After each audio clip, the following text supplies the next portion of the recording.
Sorry, I had to turn it off because some privacy issues. I have to get it all sandboxed, right?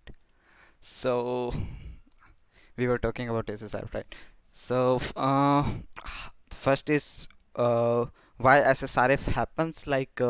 What happens through SSRF? What if you get an SSRF? What can you do? And we will discuss all about it, right? So. mm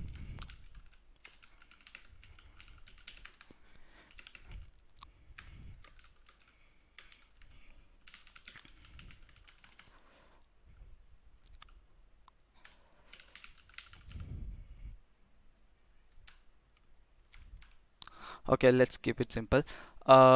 Suppose there's this functionality which asks user to fetch a remote image, an image from his site, and it will render, right? So everyone is saying, right? I'm properly audible, right?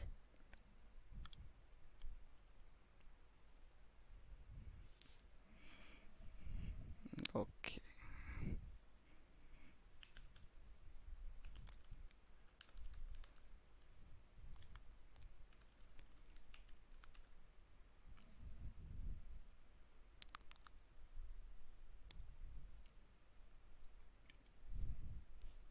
Okay, so suppose there's this site which is fetching a remote image from someone's site, from user given URL, and displaying it like as your profile pic. It will say where it is your profile pic, right?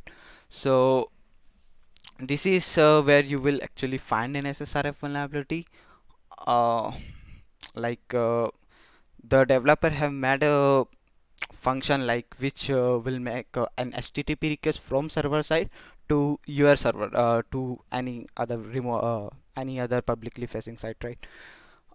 This way, what uh, like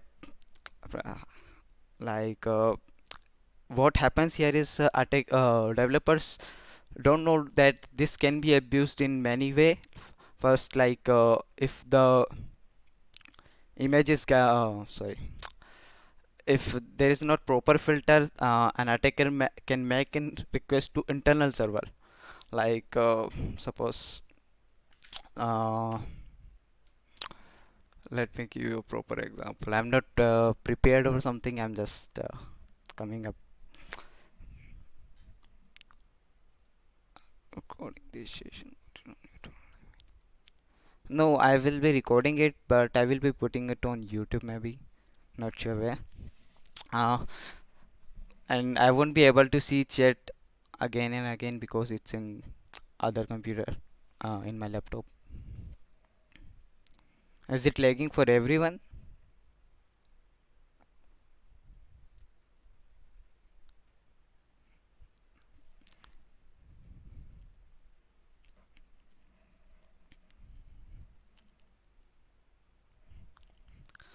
Okay, so uh, so this site allows we are assuming a site which allows to fetch a remote image and show it as your profile picture, save it as your profile picture, right? So what could go wrong? uh, an attacker can use an internal server URL, like internal server host, like local host or any other internal network, and points the request towards it. So when the request will be met from server side, it will be met to the local host, right? That's where the SSRF vulnerability lies. Like I have seen people reporting like making requests to external attacker.com as SSRF, which is not an actual case of SSRF, which is a feature, not a bug, right? So suppose articles controls the input here, right? So this is happening from server side. This is some Python code. mm, so at a user's input comes here, and he points it to localhost, right? So what will the this code will do is make an request to the localhost from the server side, right? So an attacker can scan your internal make HTTP requests on your internal network from external, right, from outside of your network. This causes a lot of issues, such as he can make requests to AWS metadata API or Google metadata API. There's a lot of them. uh, Let me check the chat.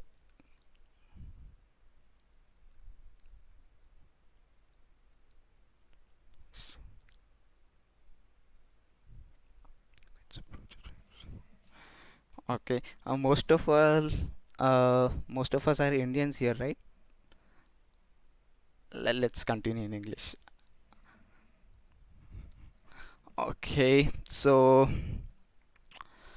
let me open it here only so I can keep the track of chat.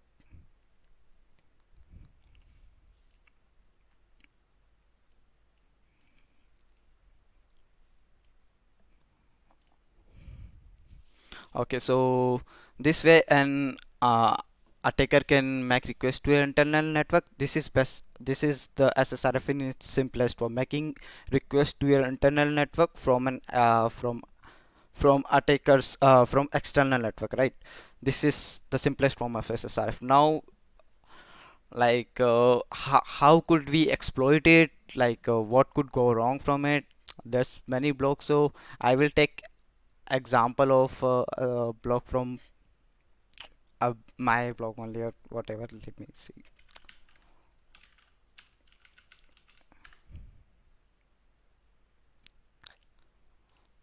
Is there any recent SSRF here? Many.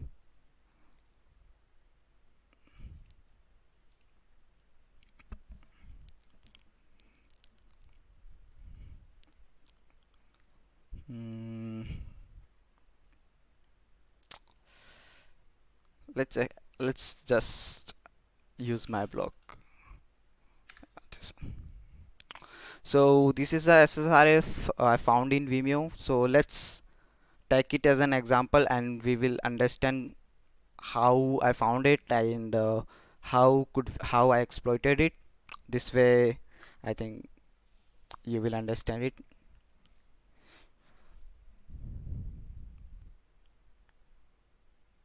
Uh, I can't keep track of this chat. Wait, what the that's the chat? Right.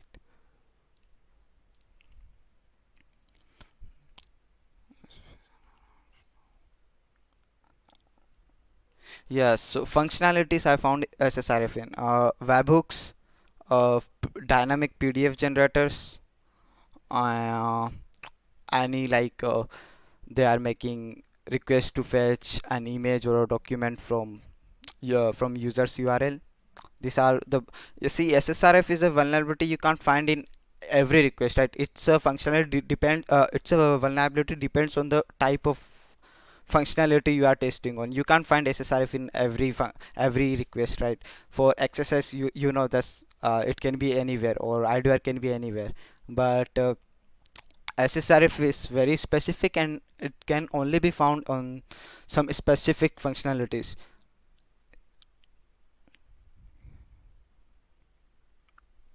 Yeah. So Captain Freak is asking about why is there need, and what are the most use cases. The most use cases are like webhooks. It's about user experience, like if you provide an user option with webhook, like I'm not sure if you guys have heard of webhook. So what a webhook is, an event management system like thing. Whenever an event is triggered on web application, it will trigger a HTTP request to the given URL. That is basically webhook. Okay. Yeah. So we like we were discussing about webhook, right? So let me give you a proper example about why use it in first place. I think it's a major part of developing. There will be times you need to uh, make a request to some user control URL if you are developing a special type of functionality which requires it. I don't have a proper answer in why require it in first place, but yeah, that's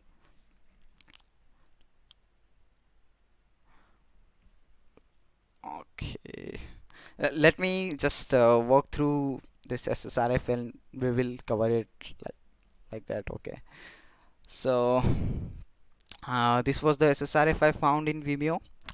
I will take it as an example, and using it I will try to explain uh, what is SSRF, how it can be exploited and stuff.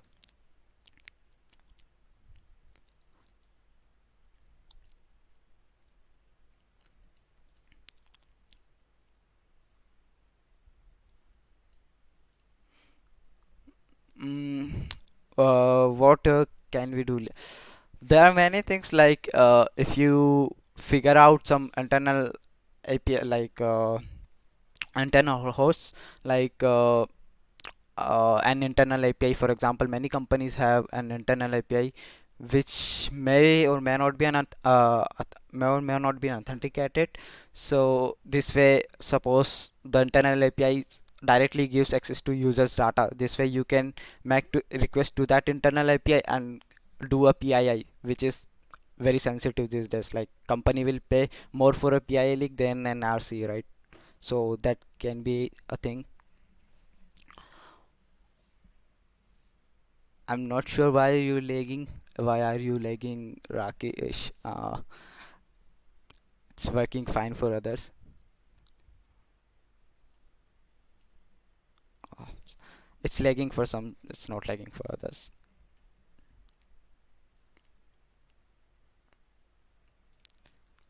Thanks. Okay, yeah, I will focus more on this. So let's just get started with this.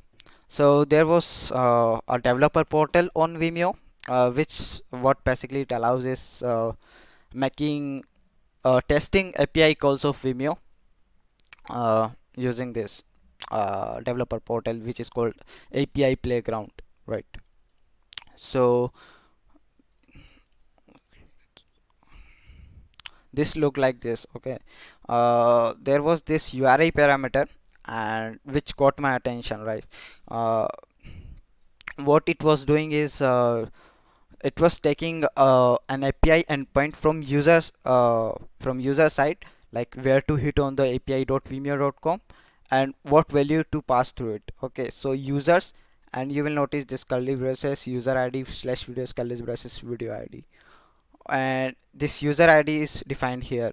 So user ID is a variable, video ID is a variable, and we define its value. So my first attempt was to simply change the URL here, and like seeing it I know that there could be an SSRF vulnerability if I can make request on another host, because I was pretty sure it was making request on api.vimeo.com slash our controlled path, right? So this is how you identify SSRF. You need to know what the functionality can be doing. It was not very obvious from a first attempt.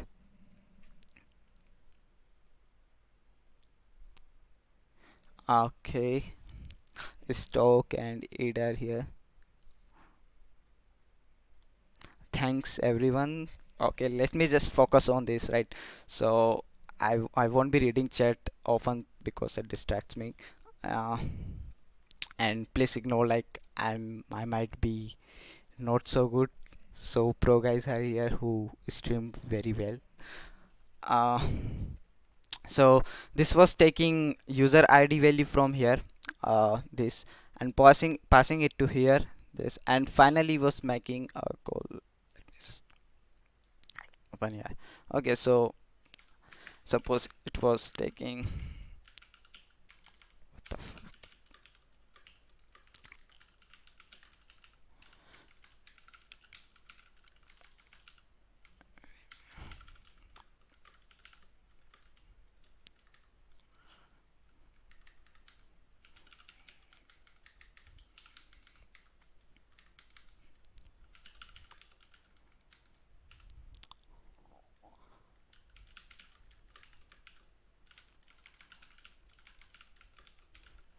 Okay, so this is a, a Python example what was happening from server side. The user basically this whole path was controlled from us, but this was checked against the default set of endpoints which were only allowed. We like if you will change the users to something like attacker, it won't work, right? Any other path won't work. Only this specified path will work, users, videos, and stuff. But this here user ID and video with this is these are variables. We can change this, right? So what I did was I passed uh, user ID, for example, video ID as this, right? So when this get passed here, the URL will become something like this, which is basically a path traversal in the request, right? So when this URL will get passed, it will become like the request will be sent to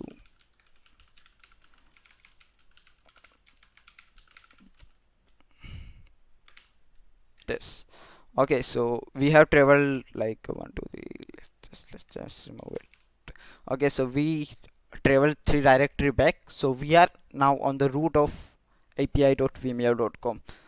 Right now, my thinking was like how to escape this. I knew I'm on the route by seeing the response. Where is it? Yeah, seeing this response, I knew like I'm on the route of api.vimeo.com. I need to escape this host. So uh, I have done some exercise on. Let's just leave it. I will give you another attempt on it. Wait. So yeah, to escape this we like need 300 redirect or something to redirect to attackers.com. So I figured it out by using an auth implementation Vimeo have. It's also hosted on api.vimeo.com, so I made request to something like this, right? Authorize uh, client ID one. I'm like I made request to this, and I used a wrong redirect URI value here. Okay, I used like a different redirect URI value here. So what happened? I knew this uh, if I will change the redirect URI value, it will give me a 500 error. As this was the basic response of this request, but what I got was 302 here, right here. So I got curious like not 302 200. So I got curious like how did it just redirect to something else, and how did it happen? So like it happened because this endpoint is authenticated, right? It will require cookies to proper session to open, then only this check will be done. So it redirect to here.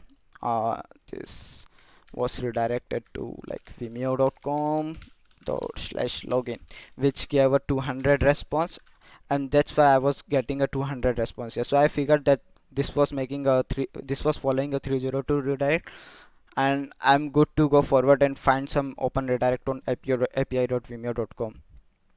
So I started content discovery on it, use go search for that. So yeah, it still works. Yeah, this endpoint will, let me just use it here. Yeah, so as you see, it makes a redirect to vimeo.com / something. Whatever we give it here, it redirects here on vimeo.com. Something's profile. Right, so I had another open redirect on vimeo.com, not on api.com, vimeo.com, but on the main domain vimeo.com. I used it like I use this path and open redirect whatever it was and pass URLs value, the parameter value to an attacker asset, right? So what will happen now when this request get passed, uh, when it comes here, this request will directly go back through directory back, it will made here, then the second redirect will be made to after this request is made, it will become something like this, then this open redirect will be followed and the finally we will get redirect to attacker.com. So I had a request on my host. Okay, now now let's talk about how I exploited it. Most programs won't allow you to exploit SSRF, but because I was working with Vimeo and I had a close relationship with them, I'm on first of their program, so they allowed me to. I followed this approach by Andre Jurex SCP. He's like really good CTF player and bug bounty hunter too. So in this, he shown like how to get JSON response from Google metadata API. So just pass this alt is equal to JSON on this specific, and you will get whatever response the API will in JSON. And this was parsing JSON, like it won't show other response, only what if the response received in JSON, then only you will get the response here in the body. Okay, so I needed the response in JSON to make it fully responded SSRF. So we use JSON here, and I got access token of Vimeo's instance, whatever the instance, what sorry, GCP. Okay, so using this I was able to add I seen the scope, I had the right axis, and I was able to add my SSH key and finally SSH into their box, and it was a full code execution then. So from this I wanted to like give you an insight how, like, where you can find SSRF. uh, Whenever a remote URL is fetched from user side, a dynamic PDF is generated. Suppose they are like allowing you to pass user input in a PDF generated on server side, then you can like use JavaScript JavaScript to make XHR request to attack attacker controlled domain. You can also use file protocol, but if it's blocked, you can use HTTP and you point it to an internal host. Like, it's a good example here.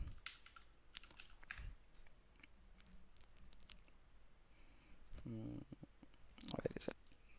Yeah, this one. So it gets here, the iframe gets executed, and yeah, so basically you can make requests to an internal host using this. So these are uh, some examples where you can find SSRF dynamic PDF generators,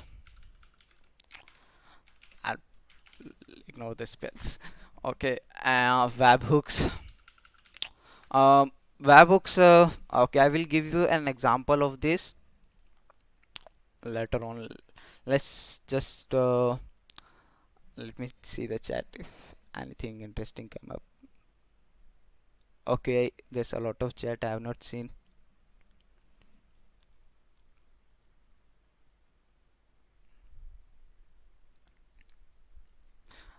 Guys, is it going really bad? Everyone is saying it's like lagging, or shameless plug, support your local frogs.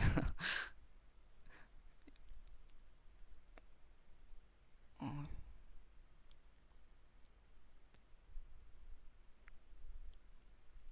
yeah, nice. Okay.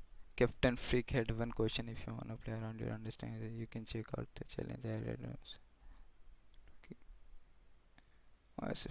Yeah, I will have a look into it. Uh,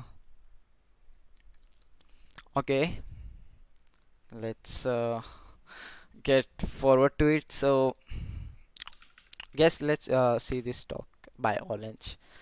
It's a very awesome talk. Let's discuss some of the case studies and examples from it. It's by Orange. If you don't follow him, you are doing something bad with your life. Just go and follow him. So let's it's about URL parsers, like how different URL parsers and different languages have inconsistency with characters like colon or at the rate or URL fragment. So it's about it. Let's discuss some basic examples from here. Mm,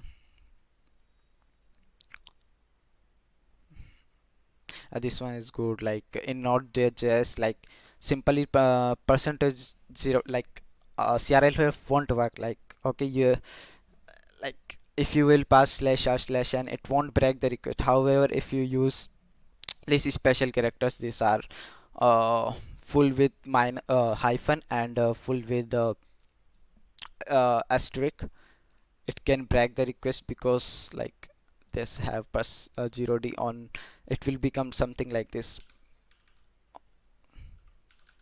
something sorry, something like this, and so it can break the request, and the a CRLF injection will occur, and whatever here, it will become it will goes to the next line, and you can then do uh, uh, protocol smuggling or something from here. So these are some examples. Let me go to some case study. Right.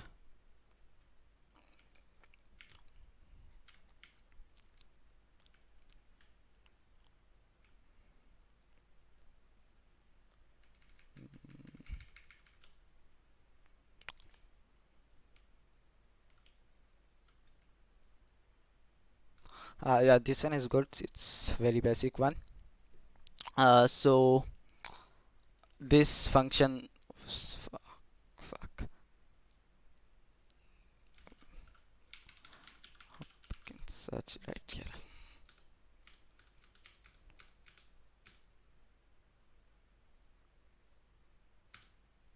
Right. So this code, like first parses the URL, whatever URL you give. Uh, like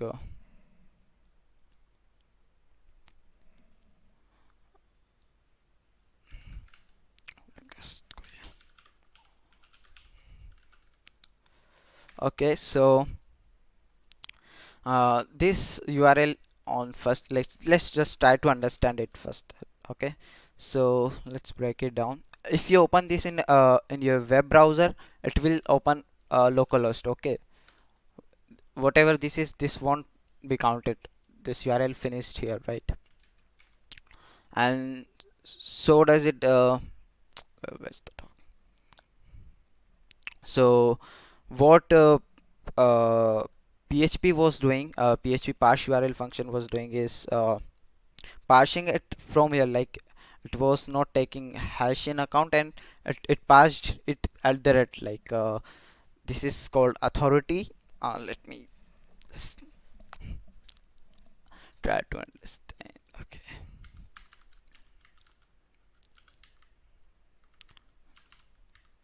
now this, what PHP does did was it took it this whole part as the identity, and this as host and this as port, right? Yeah, so when it passed, it became host, and so whatever filter here was to check, it failed, right? It took, yeah, it's an external URL, so you are allowed to back, and it was later on passed to curl. However, the curl use passes it in another way. Curl after seeing this fragment here, this hash part, it just stopped here, right? Whatever here, it doesn't matter now, it's all part of URL fragment now. So curl met request to here, so whatever check was done here on the host part failed because of how parse URL was working. So this was the bug in PHP itself. It was fixed in 7.0.3. So when you are working like and on a target, and you know there is tech, it's better to keep in mind about these things, these little things, right? So suppose like if I go here and You see the screenshot. See PHP 7.1. Yeah, right. So if you have this little infos and you know about this, you can find some really deep SSRF which no one have found if you are lucky, and you will get a good bounty, something like that. So let's move to another case study. Mm, he bypassed this, and again, so they decided to do a one fix on it. This is a really good one. GitHub SSRF here, it was also shown in this talk. So there was very simple SSRF on GitHub. uh, the first SSRF was simple, not the another one. So let's try to understand it here. Let me read the chat.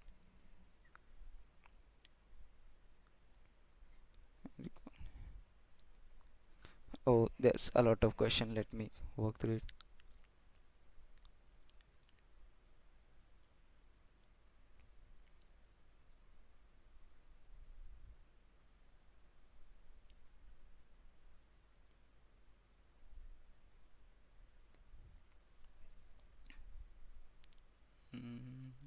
Translate. Oh, wait. Let me just open it. I have not seen this. What is this? Let me see. Oh, wow. It's made for this talk only, right? Nice. Thanks it. I have not looked it in past. Thanks for giving me this. And if there's no URI parameter,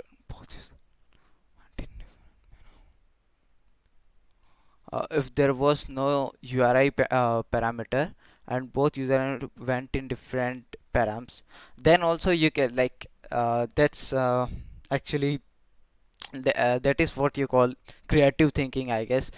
So in an exercise at a pentester lab, there was this challenge. If you don't do pentester lab, you should be doing it. It was something like this. What the fuck? What the fuck? So you had an you have to pass an OTP, a two-factor authentication to log in the web application. The code was like to guess this, uh, and it was getting passed internally too. And an internal API, as I told, many companies have an internal API, so it was passed here like internal. What the fuck? What I'm typing? API verify OTP, and whatever the code was getting passed here, right? And if the code received 200 response from the server, it will get like the authentication will success and you will be able to log in. So what I did here was I passed person, it will go here, and the root response was like also 200. So when the root response was 200, it was passed, the internal API gave response of 200, and it thought the OTP was valid and it allowed me to log in. So this thinking you get from doing CTFs and exercise and stuff.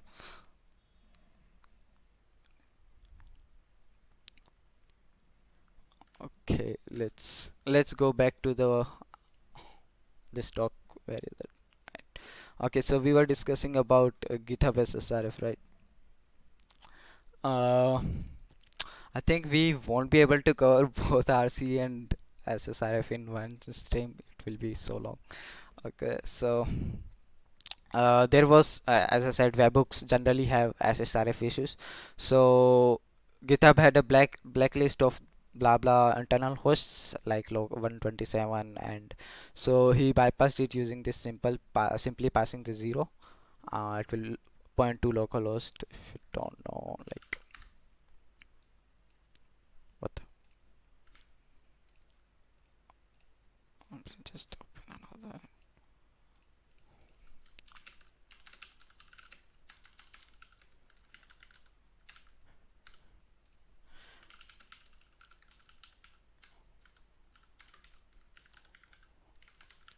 So you see like this counts as like localhost, and so because of it, so he was able to make a request to internal host, and that was the first bug.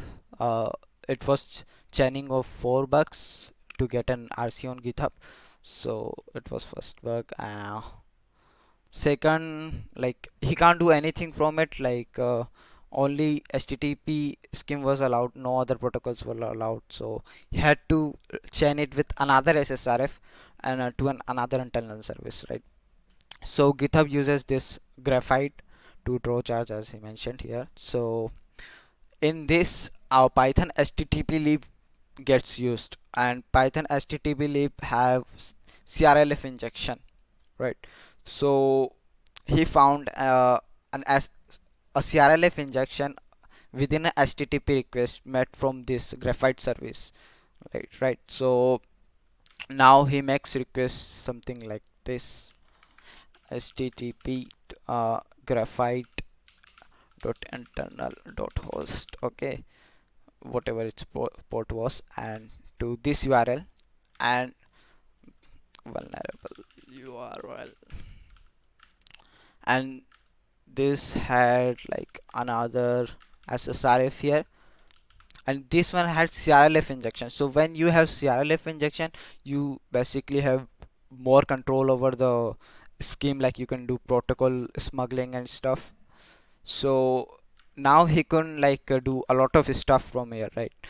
Like he can start making request on using another protocols. So he realized later that uh, GitHub uses this memcache gem for caching and purpose, and this caching is done in Marshall. All objects are stemmed in Marshall. Marshall is basically uh, serialization format in Ruby, and if he can get his own object Marshall, that's basically an RCE. Okay, so this was the final protocol. Let's break it down for you. Mm. Okay, so firstly he makes request to the internal. This was GitHub SSRF, the very basics SSRF he was found using that zero bypass. Made request to the graphite host at which was working on at 1000, like on a 1000 port, and within that he made request to the memcache port, right? And set, like, let me decode this. Okay, so what the fuck? Why? Oh, sorry. Looks I'm too much nervous. Okay, so set is basically like memcache things and stuff. He set this value to this stuff right here. What basically this is a Marshall object, and this is a and Rails object, Rails gadget chain to get an RC while unmarshalling the object. You can find it here. There are many, but the most I will show you the most recent one. Ruby 2.x gadget chain. This one is universal. This is to Ruby on also, but this was specific to Rails, to the active support and stuff. This is to whole Ruby. You can easily get an RC if you have an object injection. Okay, so from here, hey, like when this gets decoded, this command gets executed, ID, and then he gets RC on it. So you'll see how this smallest part, like this very basic SSRF, lead to an RC here. That's how powerful SSRF is. uh, I don't know, is there any other? Yeah, 12,500. There's one more which I can show, is pretty good. Let me find it. Yeah, the time of check and time to this is a problem I have also found. It's basically a rest condition type mostly like it's a type of race condition you can say, but it's like very general time of check and time of use. Okay, so let me show you a real example. What happened in a private program I've found recently. Uh, they were saving this webhook. Okay, so when saving the webhook, they only allowed you to save external hosts. If I like use a local host, it won't be allowed to save, right? If I like pointed my own domain to like something like this, harsh.com, which points to 127.0.0.1, even that was for even this was not allowed. Okay, so I simply like used harsh.com, which points to some random my server or any random server, any public facing site. So it was like time of it was like checking time, right? So later on, when the webhook event was going to be triggered, when I was going to trigger the webhook event, before that I changed this hush.com to like this will now point to a localhost IP, right? Like it will point to, like I pointed it to 169.1254 to the API internal metadata, and it was giving me logs of this webhooks, like what all the logs are, what all the requests are made in the webhook section. So basically now when this used, this was directly using this, now it was not again like making use of that function to check if it's an external host. It was only there on time of check, not on the time of use, right? So now I could make request to this, and from here I was able to get IAM credentials and finally had a lot of more access. Easy 3K.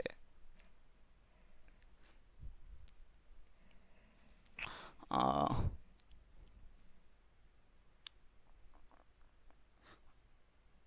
Ruby resolve. Okay, I have seen this one, and I have seen this one of here. Yeah, I've seen this. So yeah, like I said, it's better to always have the knowledge of the stack if you are working with Django. Basically, Django is a framework of Python, so keep in mind about HTTP lib, CRLF injection. Maybe they are using the vulnerable version. If you are working with PHP, maybe they are using the vulnerable version. So even if they have the strongest checks for the SSRF, you can bypass it because the vulnerability exists in the in the language or the library itself, right? So it's always to have, it's always good to have knowledge about it. Uh, the CRLF, yeah, the CRLF helps in CRLF helps in SSRF, yes, but like if only it's making and on the server side, not on the client side, of course. Mm, is there any other questions?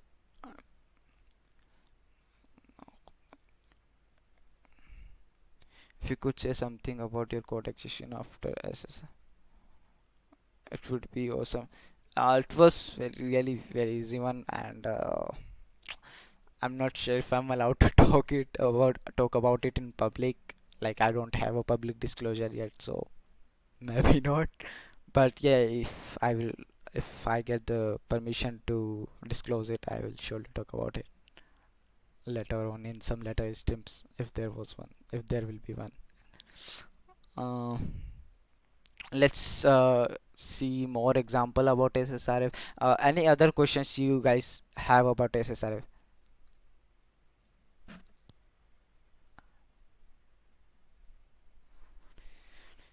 Do you ever brute force or just hunt for default type parameters? No, not generally. I don't like do like I look. My methodology for hunting is like generally focus on like interesting functionalities, like which might invoke some server side like shell execution or something, which things like image grow, for example, right? So we will talk about in few moments. Anything more, like let's discuss about blind SSRF and stuff, right? So let's just clear all this. Blind SSRF, right? So these are SSRF which won't give you much information, whatever information retrieved from the internal host. Okay, so suppose a request was made to you are able to make a request to localhost, but the server only responds you with uh, code. This is the response body, right? Like response from the internal host is 200 or 404. Then this in this case it's a blind SSRF. uh if anything specific you guys would like to ask about it.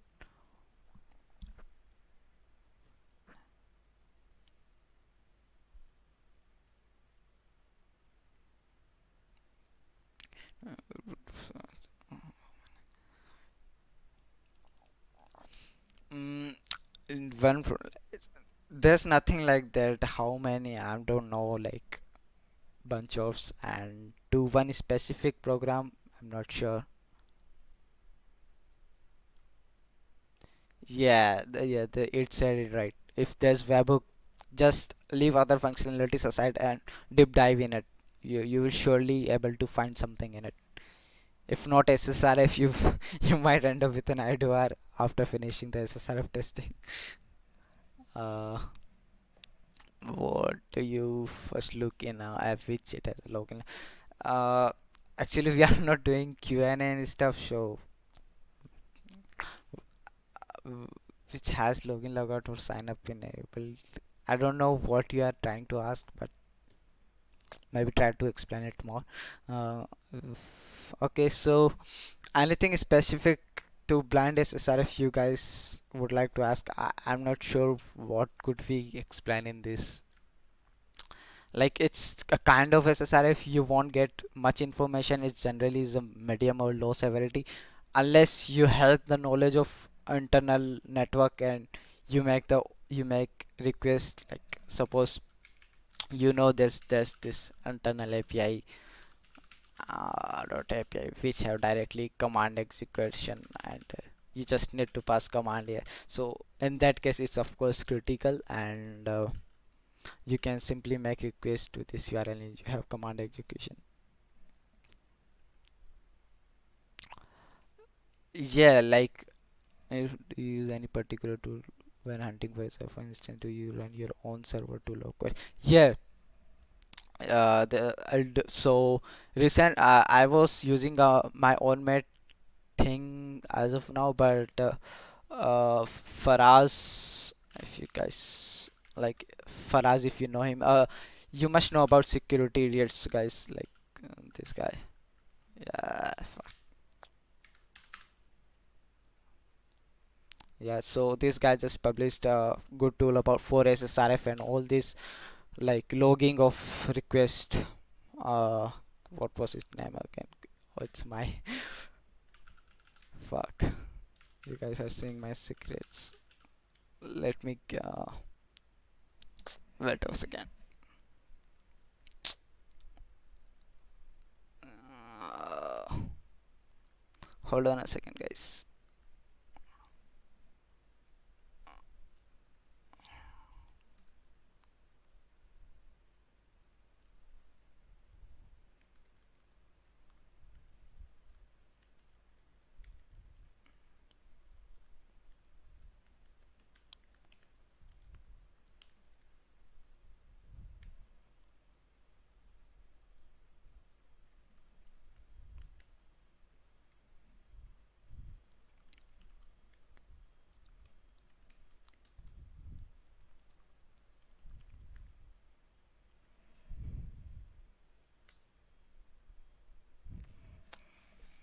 Yeah, now I'm back. Now, yeah, it's nice. I, I had to turn it off because it has some secrets and stuff. Uh, what were we discussing? Collab Ozark, right?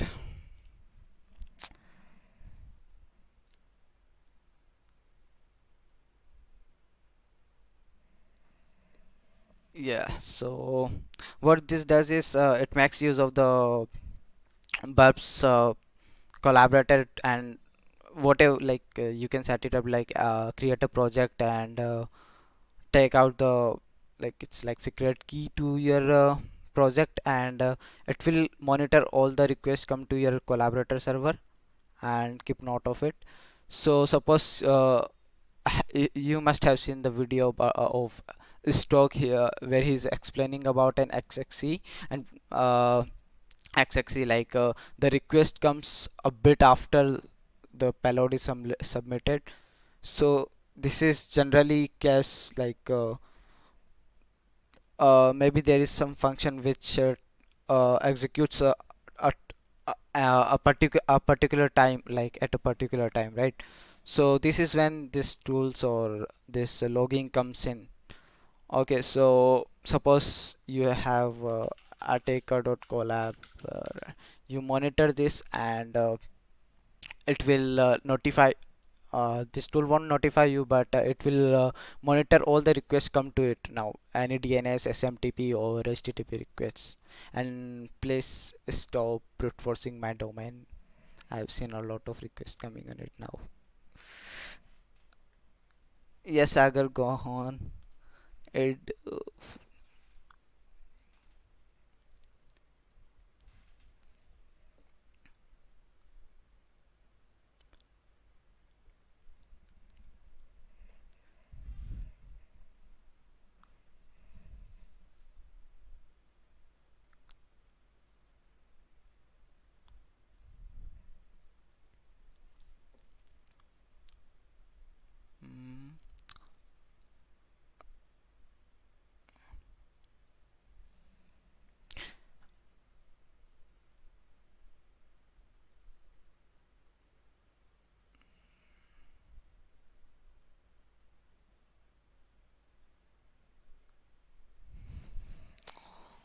let me just open it here. It's hard to go back to laptop every time. Yes, so there's this question. SSRF plus Redis. Yeah, like there are many example of it available. For example, this GitLab one. If you see like GitLab SSRF live overflow. I sh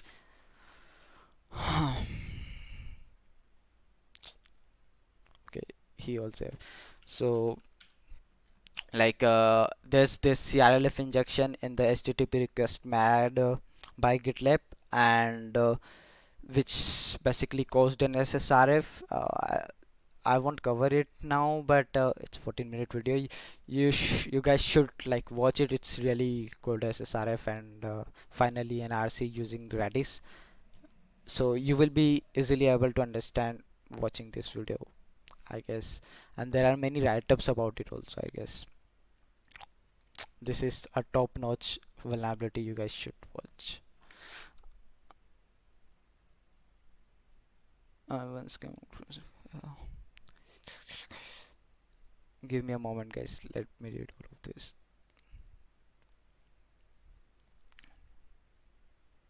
It was a brief render that was sent. It also sent request for not one page like a call, but it doesn't.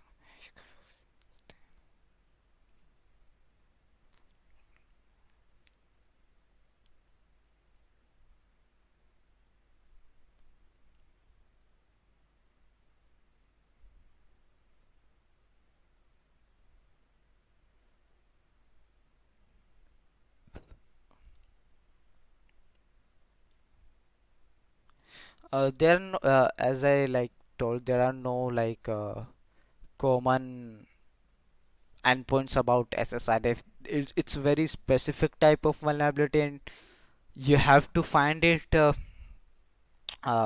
it in a special type of functionality only, right?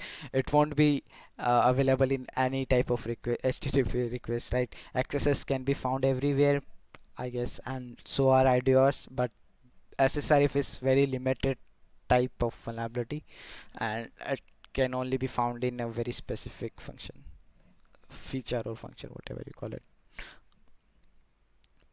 Yeah, grab. Yeah, this is the better price you will get. I have done it like now as you have seen it. I will show you like this is my domain, so I have like pointed this to. So it's handy if you point it like this one to here. I want bugs man and operating tab. If you want to hunt for P1 bugs, just focus on one type of vulnerability. If you are tra just don't stress out on other types of bugs. Don't bother like looking for them. Uh, okay, so let's continue with our topic, guys. I guess SSRF is like, I guess we had enough of SSRF. Should we guys move to RCE now? Your call. I can go more like if you have any questions.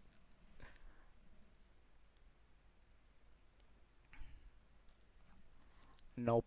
Okay. So what you will like to ask about it? The content injection. Right. Let's find our RCE and let's host our text.txt, our best content injection ever then. Simply instead of buying domain then pointing. Yeah, but Prince, in that approach, some like developers, what they do is like you are passing 127 in the 127.0.0.1 in the, yeah, clever and blacklist. Yeah, that's also. But some developers have seen they have even like blacklisted bulb collaborator.net. Okay, and I have seen somewhere like on I found an RCE and they had blocked all other hosts but not burp collaborator because they were using it internally, so they had to whitelist it. So when I was making outbound connection using this RCE, I had to like use Burp Collaborator for everything. Like I can't go with my own host or something.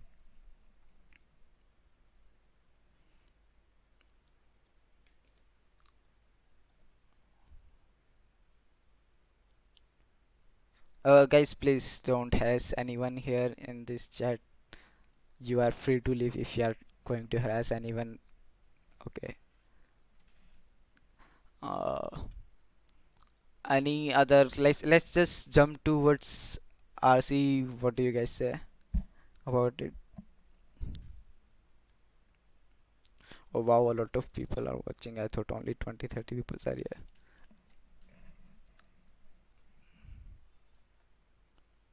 Okay, so let's talk about RCs, right?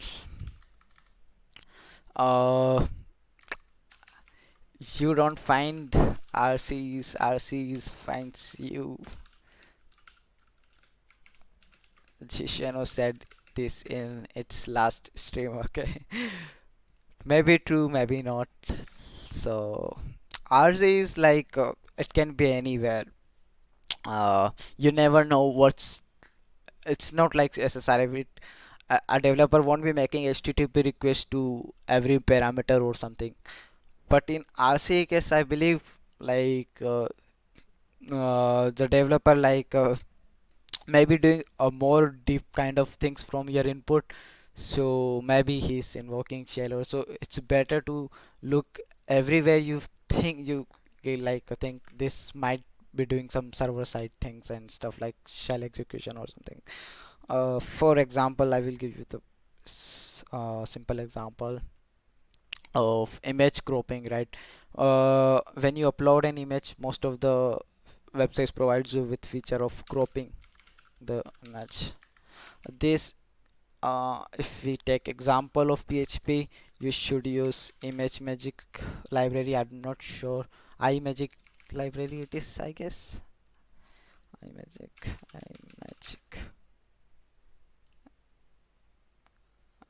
yeah, I guess, yeah, iMagick. Okay, so in Ruby, people use Mini Magic or R Magic or something, this type of gems. But some developers like they are lazy, they don't want to go this way, they will just, yeah, shell exact this whatever the image was, and yeah, with this, and width is equal to this and height is equal to, done. Why bother like giving uh why bother like using these libraries? They will just execute this. Okay, like I'm not blaming developers, but this happens, right? So in that case, uh, OS command injection vulnerability rises. So I'm sure, like I'm assuming like everyone know what RC is. Like I have not discussed. Let's go a step back, and first let me tell you what RC is. RC, it stands for like remote code command execution. Okay, so this is when an attacker can remotely execute command or code on your server, backend server from his site. Uh, uh, I guess that's enough for the intro. Uh, so this is a very basic example, like how these mistakes are made. Uh, I've seen this live on one of the target. I forgot its name. I guess it was RC. Yeah, I guess this one. Uh, GM convert. Yeah, see this. So yeah, like the two can directly pass it to shell, I guess, and easy RC. He was searching for the image magic RC, I guess. Common ways to find RC is, I guess, like fuzzing around the parameters. If you find any functionality which you think might be invoking a shell operation, try to fuzz around it. There may be a super good strong function like by the language itself, or they are blacklisting. So a common CTF type RC is like every character is like escaped, like this or anything like this or this, but not percentage zero a. That is new line, I guess. Yeah, like this. So this can cause a command injection or something. Uh, Another thing is fuzzing around parameters. Another is common, like CVs, and like the recent ghost script one. I found it on many targets. Uh, More can be like recon. Yeah, recon find their left host, like a host from 2014 or 13 which was not updated, and you'll find a like a very old application or something hosted there. Again, that is related to CVE. And what more? I guess that's what I do. Like I look for CVs, I look for functionalities which might be invoking shell operation. Like on this target there was this PDF generation which was done using Phantom JS, and this Phantom JS, whatever the argument it was taking, was controlled by user only, and it was not escape. So easy command injection here using s- simple semicolon.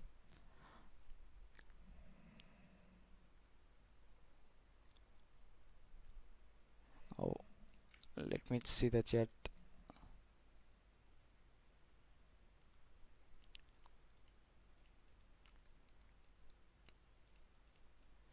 Can you talk more about Match Magic RC workstones?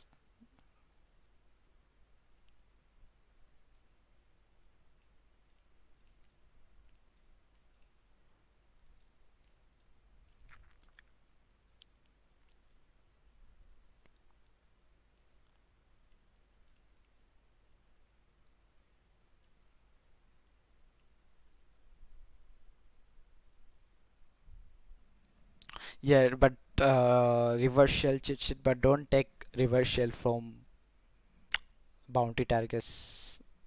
You might get issues. Companies don't like when people like take reverse shells and stuff. let's get back to our topic.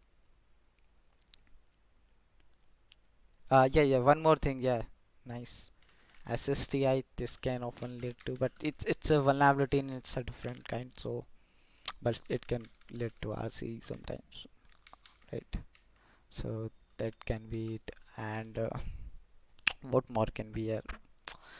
So this is what I look for, like command injection. I try to fuzz around it because sometimes developers just blacklist semicolon or pipe or double quote, single quote. This is stuff like, so even if you get an argument injection, there's this, like there are multiple like uh, blogs about it, how some binaries can cause RC using argument injection alone, even if you don't have the whole command injection.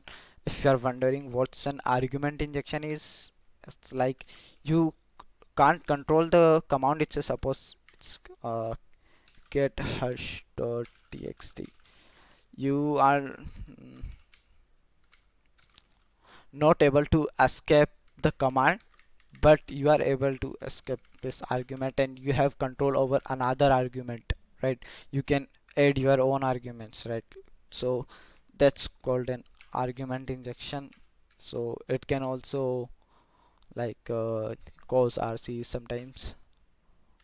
uh, so I will like I have shown one example, like this site was creating PDF from user input.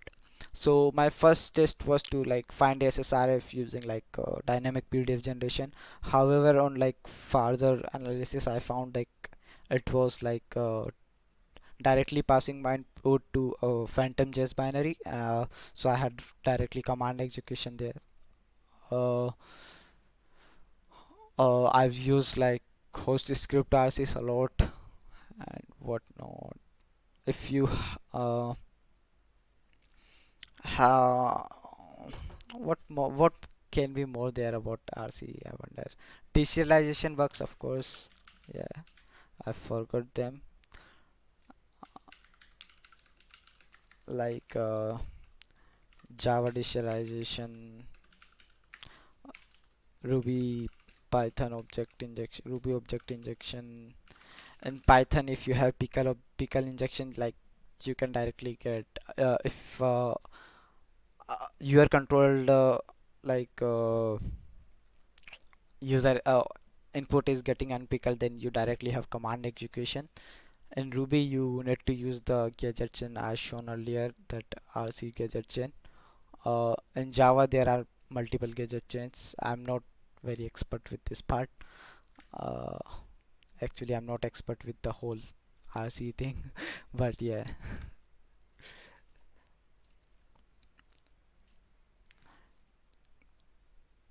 Mm, file uploads RC, yeah, of course, but yeah, they all covers in the image magic RC, and yeah, of course, file upload bugs. How can I forget them? But it's like in modern web application, I don't think it's very like a thingy now. Mostly uses MVC, and I wonder if people still finds RC is there. Uh,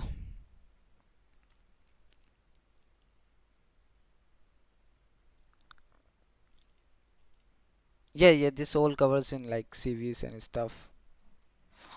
Uh, I'm not really. He's so good. I'm jealous of him. File uploads next week location. uh, okay, I will give you one example. It was not full RC, but how recon of course, like get as much as possible. So I had this full path disclosure on the main web application. Okay, it's a good one, right? So I had this full path disclosure on this main web application. It was a Django app. uh it was something like this app target something, and it was then it was then whole application files here. So I found this domain, they had internal something slash git dot target dot com, right? So I started brute forcing it. So when I seen git, I thought maybe they have some code hosted here. So when I was doing like researching on it, like using Go Buster and stuff, so I passed like app folder and I started brute forcing in it. I found a lot of folders in it, developers and stuff. So, but most of all was on another stack. So finding like some was on Node.js or some was on Django. What helped me was the FPD. So I knew the whole path of the application. I passed it here like this, and I know the application was on Django. So this the basic file on Django is settings.py. Okay, so I passed in and I had all information of the target, all secrets and information, including their everything. Like it had everything. What is a payback? I don't know. I've seen this in Donut's stream also about the Rust. Like he was streaming about Rust. People were talking about payback. I actually don't know. Let me say it. What? I don't know what it is. It care to explain what is payback. Uh, can someone explain how does image staging RCE works? I mean, why does image maybe interact with command? Okay, yeah, that's so this iMagick library or any library it is, and the image magic you are talking about is like the RC you are talking about is directly in the like a binary itself. I guess I forgot how it was. This guy have I guess research on it. Make main image magic.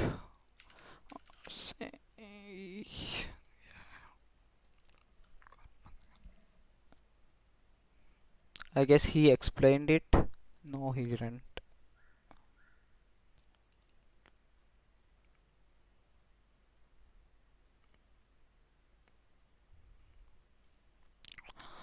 I may be able to explain it in another, but not now. It will be sort of. But yeah, any like if you're talking about like how why this library need to interact with the command, they had to image magic. Itself is like a software, right? In Linux. It's a convert named binary, uh, which have function to like convert PDFs to images and this stuff. So this is are just wrapper around this library, right? Making so developers don't have to use the command direct, and if they use the command direct as I shown earlier, they will like forget to and sanitize the user input and easy RC for people. So like there are some libraries around that, iMagick, Minimagick and stuff. Not sure what to more tell about RC. Mm, mm, mm, mm. Yes.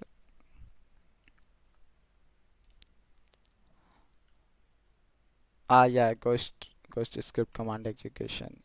There are many like this and if you LGTM.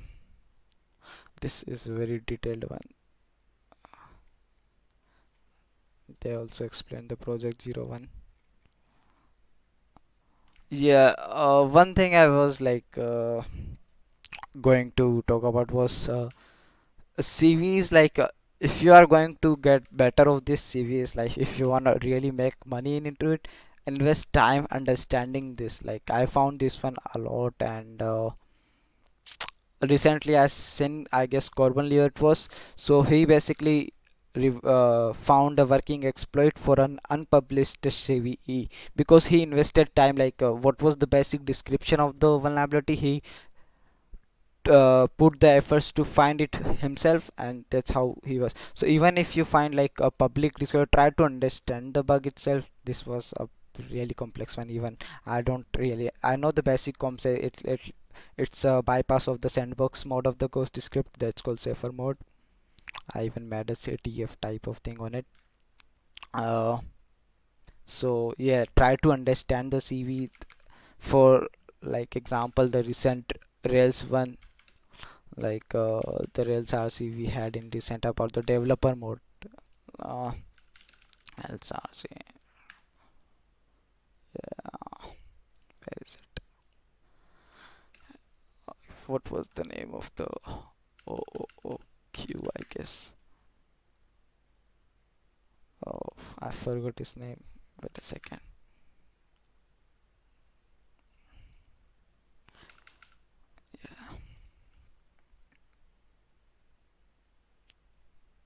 Oh, I think he don't have any.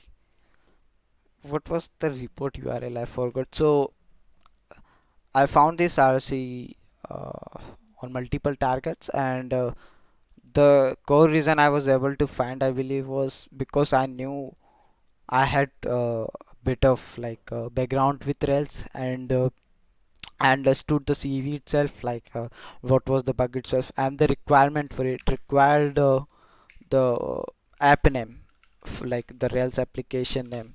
Okay, so uh, the application name, I had to figure it out whenever I was getting a vulnerable application. This was, let me just have some water.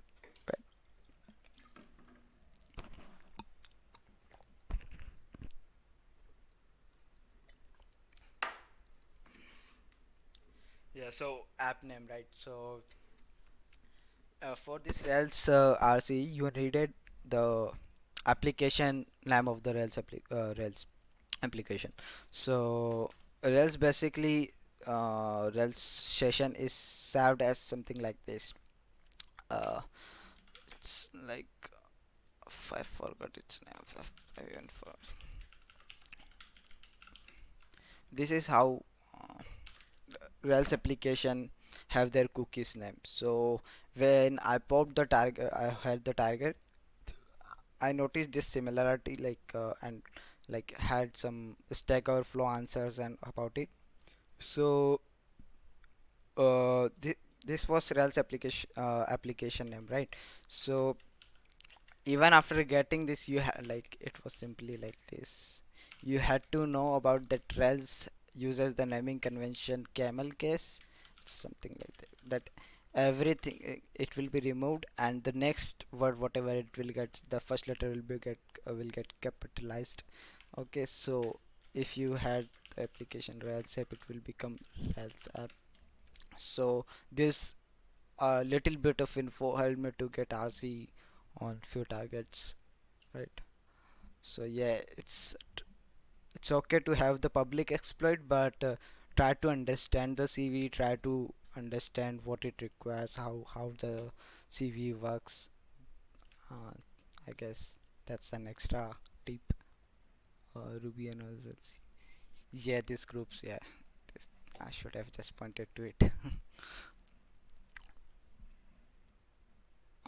Anything else on RC, id or stock, or anyone who would like to add anything on RC? So I try to cover it up.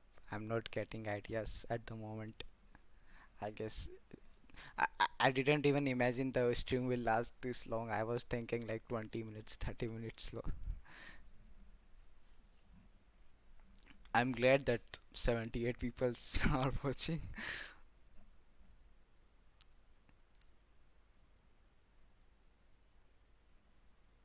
I did, maybe.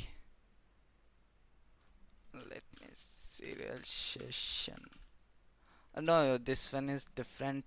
It's about handling rail session in Go. Yeah, it's a really good blog if anyone wanna read. Let me just bring.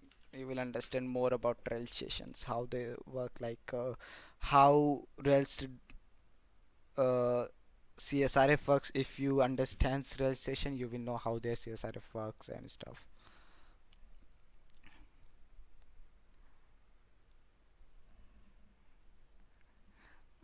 Uh, let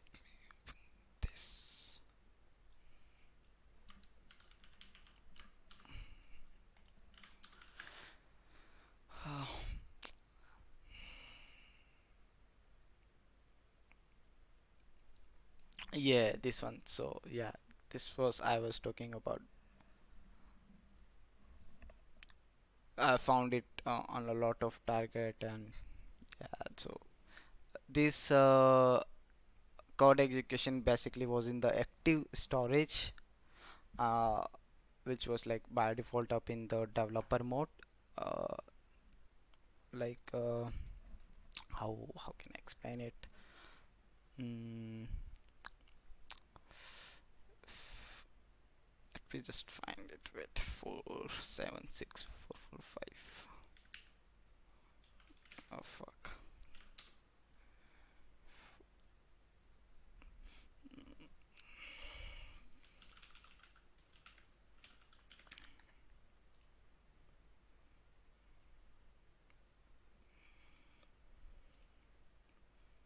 I should have used Firefox from default. Like Chrome have a lot of my personal information, and yeah, this was I was trying to remember 473888. I knew the report number. I forgot. I should try to explain this, but I guess it will be so long. I know this. Like I put a lot of effort in understanding this vulnerability. Because of it, I found it everywhere. You know. Yes. So like, where is it? Mm,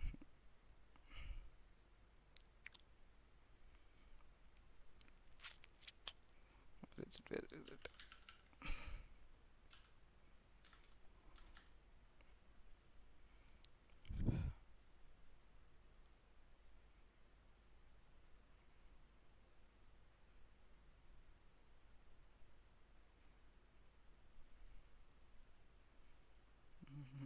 Mhm. Can't happen to find that piece of information. Yeah. So yeah, yeah. This one. If this CV was only applicable, next time try stream on YouTube to by. Are you recording this one? No. Basically, so what Rails does is after like Rails RCE chain like gadget chain, they switch default serialization method to JSON. Okay, so even if the attacker is able to get the secret token, he won't be able to get RCE on the target, right? So uh, um, what to say?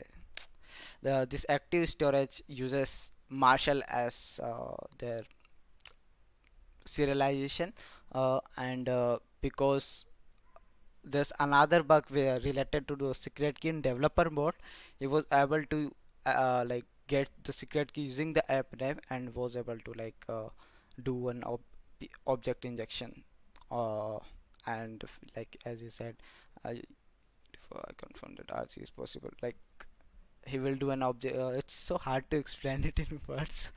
uh, Let me like brief it.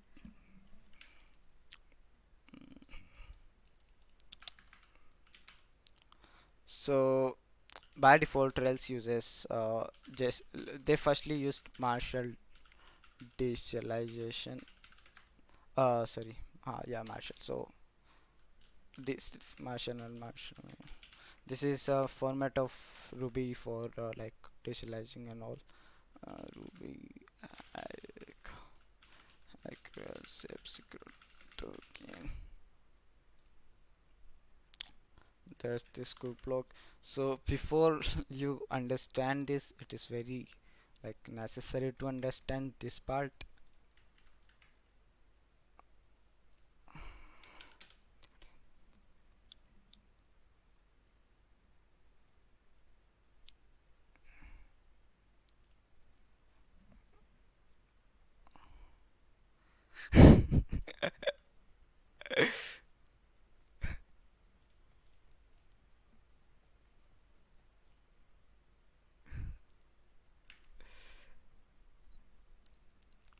So it's like let's let's first try, let's understand it, and then try to move to that.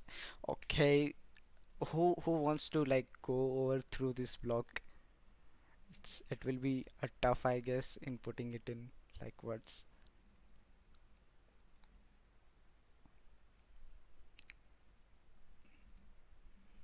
Oh, I get no response. Where I don't see. uh, okay, so Rails have this secret token for signing their sessions. Okay, so yeah, suppose like as we talked, this is my app session. Like whatever here it is a base 64 encoded data, and it is a signature. Okay, so this basically the data keeps the information of your session, like your CSRF tokens, your session ID, and whatever everything is inside it.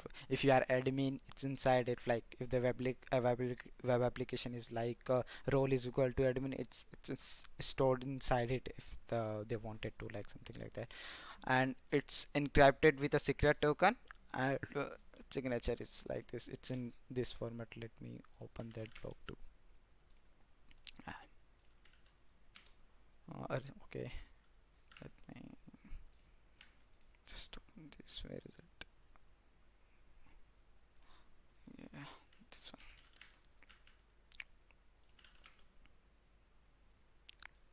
Yeah, so this is the format of Rails session. This double dash, then the signature, and this is the encrypted data. Uh, then that's URL encoded, and this whole gets decrypted by the secret token, which is stored in secret token dot RB. So suppose if you are able to get the secret key, you will be able to decode this data, and this data is in Marshall, right? It's a digitalization format, so it's in Marshall, and this Marshall basically can allow a Ruby object injection. And there's this gadget chain public which allows to get an RC in the Rails application if you have the object injection. So if you get the secret key, you will be able to sign your own session, and within your own session you will sign uh, your own object injection, which will do code execution of the application. So this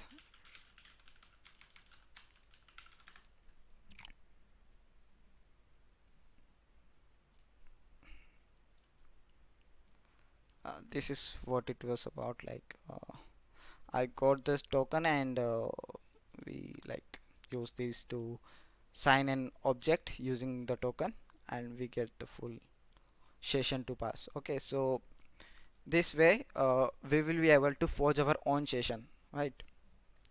So what Ruby did was they like changed it, like now they use a totally different format for it. They use JSON for it, and even if you now get the secret kits, not possible for you to get RCE on the target, if, unless they use the hybrid mode, which is like deserialize both JSON and Marshall, or they use Marshall mode even after Rails warns them about not to use. Explain this. What is secret token of Ruby apps? What is this? Yeah, it's so this Paresh found an application on GitLab, uh, which was disclosing this secret key base, which is again the secret token of the Rails. But the, as I said, the default serialization was here JSON. Because of it, it was not possible for us to like get RCE. However, because we were able to like sign our own session and decrypt our session, we like can pass something like if the web application could have allowed like a role is equal to admin or have some payment ID and identifier in it, anything. So we shown this impact to like GitLab, and that's why it got validated, I guess. Yeah, that's about it. It's all about that the secret key base leaked because the application was running on the developer mode, and the serialization in use was JSON, not Marshall, because of which we were not able to get an RCE.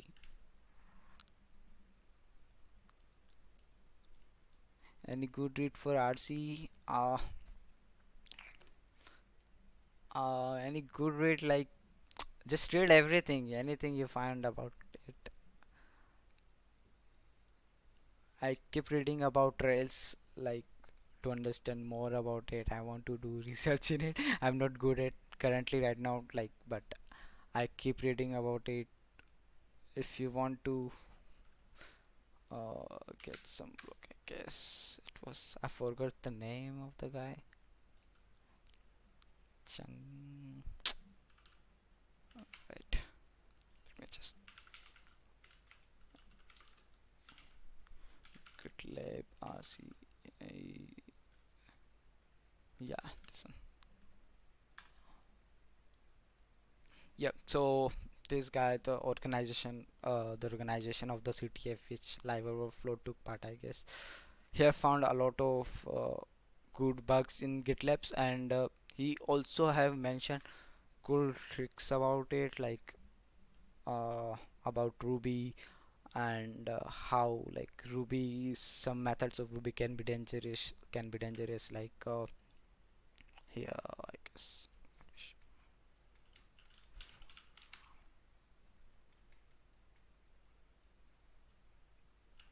Mm. So for example, in Ruby there's this method file dot no wait kernel dot open, I guess. Yeah, so this method, if passed on user input, it could allow without sanitation, it could allow code execution, because this this allows to open us another process inside this. If the first character is pipe character, we can open another process, and whatever output it gives, it passed inside this, right? So this could allow code execution. There are multiple like this. Let me just wait a second. Do I have Ruby here? Come on, please. Guess what? I will just SSH. Uh, no, it's not good idea to SSH. Uh, can I get an IRB online? Oh,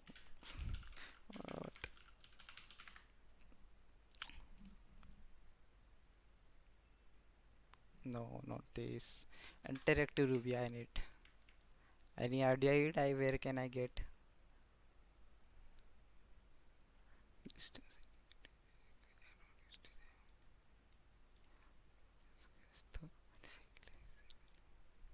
Yeah, totally. Even I'm planning to hack on GitLab. They're totally paying out so good, and the most amazing part is there's so much to learn, like it's an operations project, and you will learn a lot more about Ruby, and doing source code review.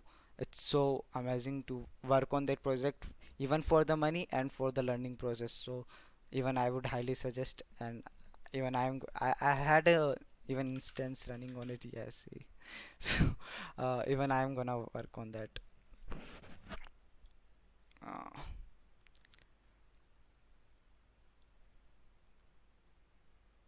uh, can I get in? Upload it. Yeah, maybe right. Yeah. With just let's just uh, what was the password again?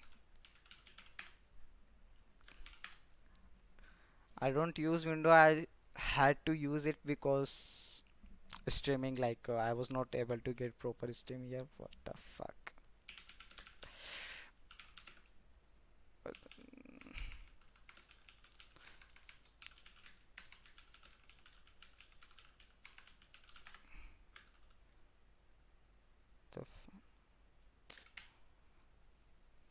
fuck it. Let's just do what the fuck. Applet.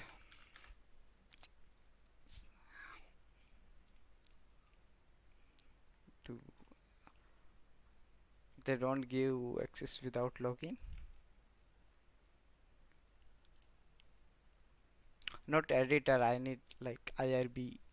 Like I wanted to show about something like some methods which are like ancestor of this IO, which is input output, and which could allow like these types of things to happen. He where's that blog again? Yeah, he have a lot of things about it, so you can just go and read about it here.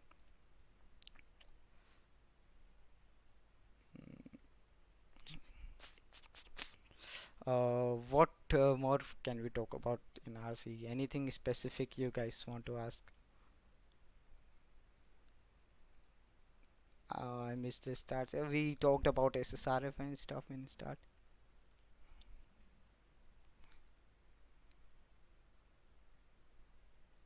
Aye, nice. What was it?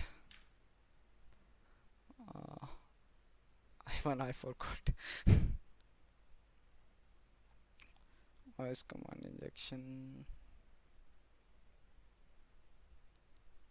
Wait a second.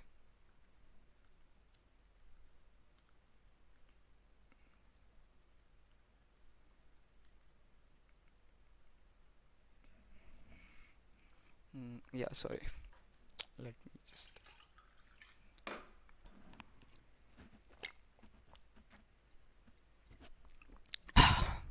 Sorry. Huh. Oh, I forgot the.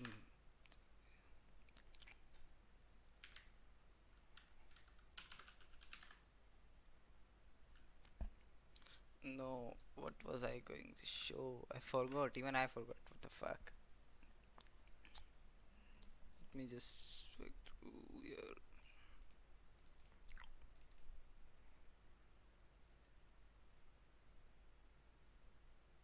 Yeah, these symbolic links, they can also be like very interesting thing when getting RC, if you have heard about like where is it? So sometimes you have seen like applications unzip our given zip, so that's when a lot of things to test arise, like you can test like if you pass a path to something like this, right? If you're able to like create, when unzipped this file gets created in the temporary directory hash.txt, then you have a arbitrary uh, file creation on the server, which could again lead to RC if you have the permission to the applications directory. Let me show you an example. This one. Let me just press it here.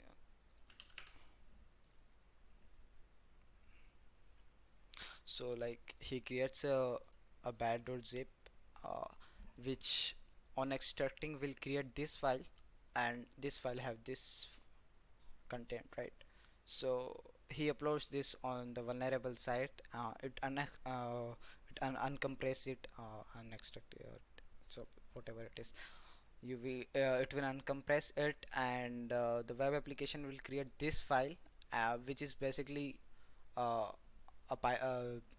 an like applications file which gets initialized when the application is running. And oh, wait a second, I have someone on hold.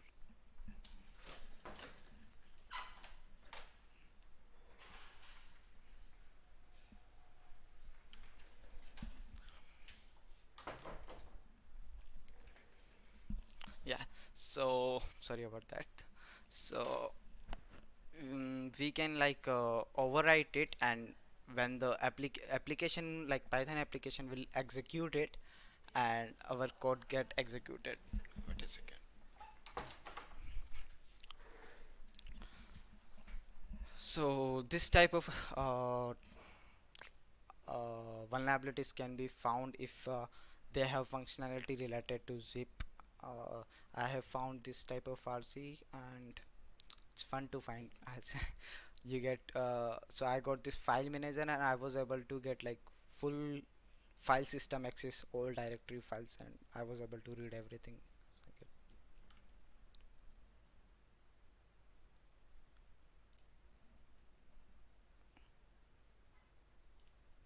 Yeah, that can be thing.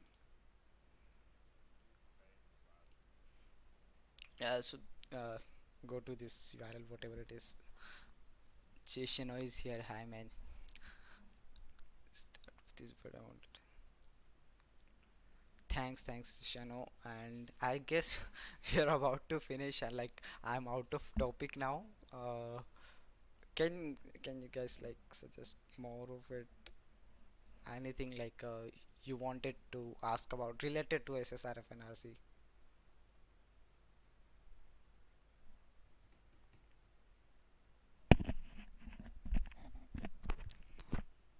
Mm, mm, mm, mm.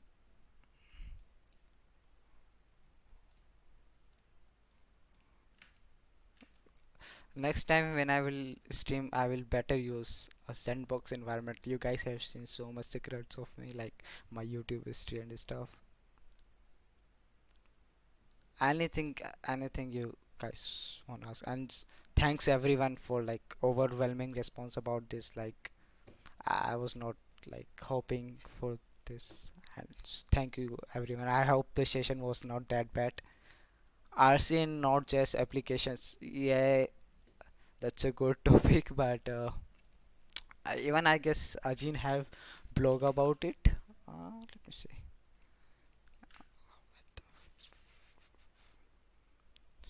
This guy have really good blogs. About I guess he have uh, not just digitalization or something. Not just. Mm, see what was it?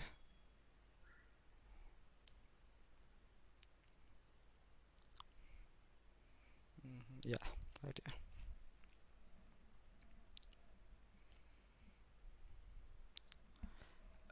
Node.js RC that's not very specific, but yeah, within Node.js how digitalization bug can cause RC. There's this blog. You can read it. I'm not going to like walk over through it now. Like I have not read it either. I guess I read it in very like I forgot when I read it.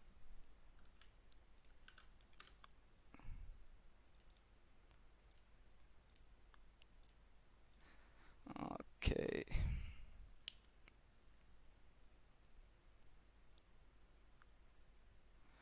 So I guess I should go now. Like, do anyone have questions? And thanks everyone for like being here. It's so much like it was so fun. I was so nervous about it. Uh, and yeah, felt no, but yeah, my English is not good. It's not my first language, so yeah, maybe it was not that good. Yeah, would love to collaborate with you, but yeah, you guys are so awesome with the streaming. I'm not that good.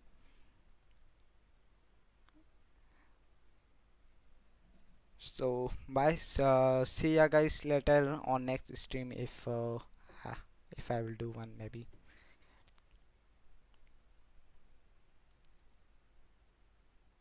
Thanks. Yeah, thanks everyone. See ya later.